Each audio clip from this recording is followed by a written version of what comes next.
మరి అగ్రిమెంట్ ద్వారా జరగబోయేటువంటి బెనిఫిట్స్ పాయింట్ ఆఫ్ వ్యూలో మనం చూసుకున్నట్లయితే ఈ సేంద్రియ ఉత్పత్తులకు ఏదైతే ఉందో సో 30 నుంచి 40% వరకు అధికంగా బెనిఫిట్స్ అంటే ప్రాఫిట్స్ అనేటువంటివి రాబోతూ ఉన్నాయి. అంటే రైతులు ఎవరైతే ఉత్పత్తి చేస్తూ ఉంటారో ఈ యొక్క ఆర్గానిక్ ఫార్మింగ్ చేస్తుంటారో వారికి 30 to 40% ప్రాఫిట్స్ అనేటువంటివి ఈ అగ్రిమెంట్ ద్వారా జరగబోతా ఉంది.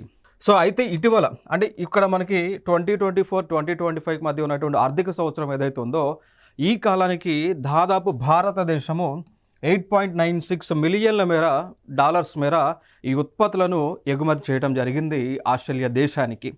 ఇంకొక అంశం, మన భారతదేశము రాబోయేటువంటి కాలంలో భారతదేశంలో అన్ని రాష్ట్రాలలో కూడా ఈ ఆర్గానిక్ ఫార్మింగ్ని ఎక్కువగా ఎంకరేజ్ చేసి ప్రతి రాష్ట్రంలో కూడా ఆర్గానిక్ ఫార్మింగ్ని డెవలప్ చేయడం ద్వారా తద్వారా భారతదేశాన్ని organic food basket of the వరల్డ్గా గుర్తింపు తీసుకురావాలనేటువంటి ఉద్దేశంతో అన్ని రాష్ట్రాల్లో కూడా ఆర్గానిక్ ఫార్మింగ్ చేసేటువంటి రైతులను ఎంకరేజ్ చేస్తూ ఉన్నారు.